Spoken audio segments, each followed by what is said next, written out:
een tijdje echt niet zo goed met mij. Kut! Yoga! Schrijf nu je naam met je navel.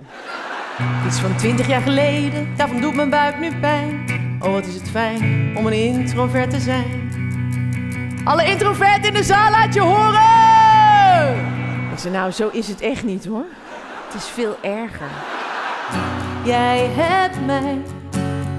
hebt mij niet meer zo nodig. Zo nodig voor een liedje en een zoen. Jij hebt mij niet meer zo nodig. Niet meer zo nodig als toen. De pil is namelijk vergif. De anticonceptiepil is vergif. Oké, jongens, maak ze helemaal kapot, hè? Dus jongens kregen die band om en die gingen gelijk... Oh! En toen zei de presentator... En dan zet ik hem nu aan.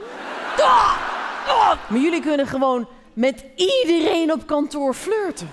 En dat doen jullie ook. Ik heb bij de NPO gewerkt. Wat als dit het is? Ik weet dat jij bang bent soms, net als ik.